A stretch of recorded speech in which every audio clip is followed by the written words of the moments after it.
Assalamualaikum warahmatullahi wabarakatuh. Nama saya Noel Contoh Aina binti Yaakob.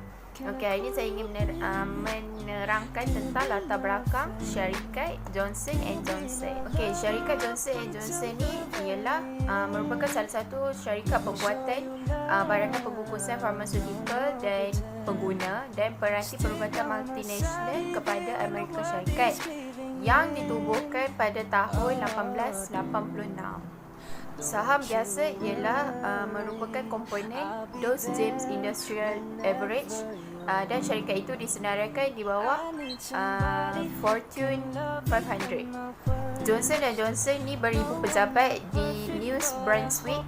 Badan ini merupakan 250 syarikat subsidiary dengan beroperasi di 60 buah negara dan produk yang terjual di lebih 175 buah negara. Johnson & Johnson ini mempunyai jualan di seluruh dunia sebanyak 70.1 bilion US dollar pada tahun 2015. Syarikat ini telah membuat penyelesaian farmaseutical terbesar ketiga dengan Jabatan Keadilan Amerika Syarikat. Jenama Johnson & Johnson ini ada termasuk banyak jenama keluarga ubat-ubatan dan bekalan pertolongan kecemasan. Antaranya produk pengguna seperti ubat Tylenol, pencuci muka Neutrogena, barangan bayi Johnson dan pencuci muka Clean and Clear. Nama Aliyah binti Muhammad Bayhaqi, Matric nombor 16 DPM 19 F1010. Okay, tajuk kuliah kami ialah Johnson & Johnson. Saya akan terangkan tentang perubahan iklim. Sebagai syarikat penjagaan kesihatan terbesar di dunia, kita tahu bahawa kesihatan manusia dan kesihatan persekitaran saling berkaitan. Orang yang sihat memerlukan bumi yang sihat. Johnson & Johnson mempunyai komitmen lama terhadap kesihatan alam sekitar, termasuk komitmen iklim awam 2 dekad. Dalam laporan yang diterbitkan pada tahun 2016, Pertubuhan Kesihatan Sedunia telah menyatakan bahawa perubahan iklim adalah salah satu faktor risiko kesihatan yang paling besar pada abad ke-21. Peningkatan pencemaran udara, kenaikan suhu dan kejadian cuaca yang lebih ekstrim kemungkinan akan mempengaruhi kehidupan manusia dan haiwan secara langsung dan merosakkan kualiti udara, makanan dan air. Akibatnya, syarikat kesihatan harus menyesuaikan diri dengan perubahan zaman untuk memastikan kelestarian bumi kita. Sebagai syarikat penjagaan kesihatan yang paling luas di dunia iaitu Johnson & Johnson, setakat ini mengambil peranan kepimpinan dalam memacu perbatasan kesan perubahan iklim terhadap penjagaan kesihatan. Mereka memahami bahawa betapa besarnya pengaruh perubahan iklim terhadap kesihatan. Perubahan iklim adalah cabaran besar yang memerlukan penyelesaian yang besar. Hai, Assalamualaikum. Nama saya Nur Kamarina binti Rasni. Nama matric saya 16 DPM 19F 1030. Tajuk saya hari ini ialah isu hijau terhadap syarikat Johnson & Johnson. Isu hijau ialah bagaimana syarikat anda memberikan komitmen atau usaha untuk menjadikan persekitaran hijau. Maksud yang kedua ialah bagaimana syarikat menunjukkan kepada para pekerja tentang betapa pentingnya persekitaran hijau ataupun aktiviti-aktiviti yang dikeluarkan oleh syarikat Johnson & Johnson. Antara aktiviti-aktiviti yang dilakukan oleh syarikat Johnson & Johnson ialah menyokong mempromosikan ekonomi rendah karbon supaya menyelamatkan perubahan iklim. Antara program yang dilakukan ialah menyelamatkan dana iklim serta menyelamatkan kehidupan liar.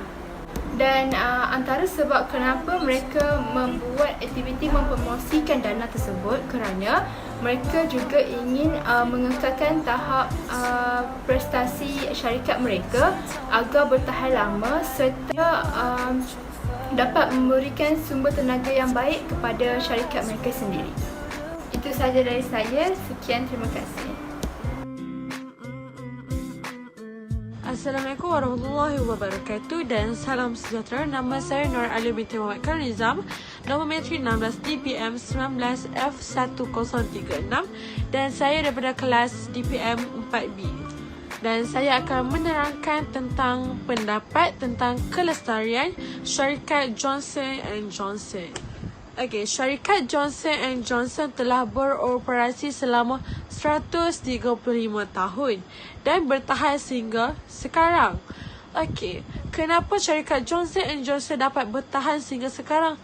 Mari saya jelaskan. Okey, pertama sekali syarikat Johnson & Johnson memperluaskan pemasaran jualan ubat-ubatan di seluruh negara. Okey, yang kedua, syarikat Johnson & Johnson mendapat manfaat daripada Presiden Trump untuk menangani pembaharuan harga dadah. Hal ini menyebabkan syarikat Johnson & Johnson memperolehi 46% jualan daripada segmen farma, iaitu penerusan kekuatan harga yang kukuh dan disambut oleh para pemegang sahamnya. Yang ketiga, syarikat Johnson & Johnson tidak terlepas pandang pada momentum pasaran saham. Hal ini menyebabkan perindustrian Dow Jones mencatat 12 kemenangan berturut-turut dan syarikat Johnson & Johnson menjadi salah satu komponen Dow Jones. Yang keempat, syarikat Johnson & Johnson mempunyai kejayaan yang besar dengan terapi onkologi berlesen, iaitu syarikat Johnson & Johnson melonjak 82% pada tahun 2016 kepada $1.25 bilion dan menyumbang lebih kepada $5 bilion kepada hasil jualan pada setiap tahun. Sekian daripada saya. Terima kasih. Assalamualaikum warahmatullahi wabarakatuh. Nama saya Siti Nur Alisa Syahira binti Anas. Nombor matrik 16 DPM 19F1040. Okey, sebagai kesimpulan, syarikat Johnson & Johnson ni adalah syarikat penjagaan kesihatan antarabangsa yang menyediakan produk farmasikal, perubatan dan diagnostik. Okey, mereka terutama menggerakkan kerja mereka ke negara lain untuk kekalkan kos rendah sambil menyediakan produk berkualiti tinggi. Okey, Johnson & Johnson ni dia telah melaksanakan proses pembuatan yang berterusan dengan fokus pada produk tertentu dengan jumlah yang tinggi dan bukannya pelbagai jenis produk. Okey, Jabatan Penjagaan Penglihatan mereka menggunakan refleksi pasukan pembelajaran. Okey, sistem tarikan dengan proses penghantaran tepat pada masanya yang berusaha sedekat mungkin dengan sistem proses pesanan untuk pesanan sambil memberikan produk kepada pelanggan berdasarkan permintaan. Okey, Johnson & Johnson adalah syarikat pembuatan terkemuka yang memberikan produk berkualiti tinggi sambil mengekalkan proses pembuatan yang cekap supaya syarikat mereka berjaya sebagai sebuah organisasi. Okey, sekiranya kita nak buka company kita, boleh jadikan syarikat Johnson & Johnson ni sebagai contoh. Okey, itu saja. Terima kasih.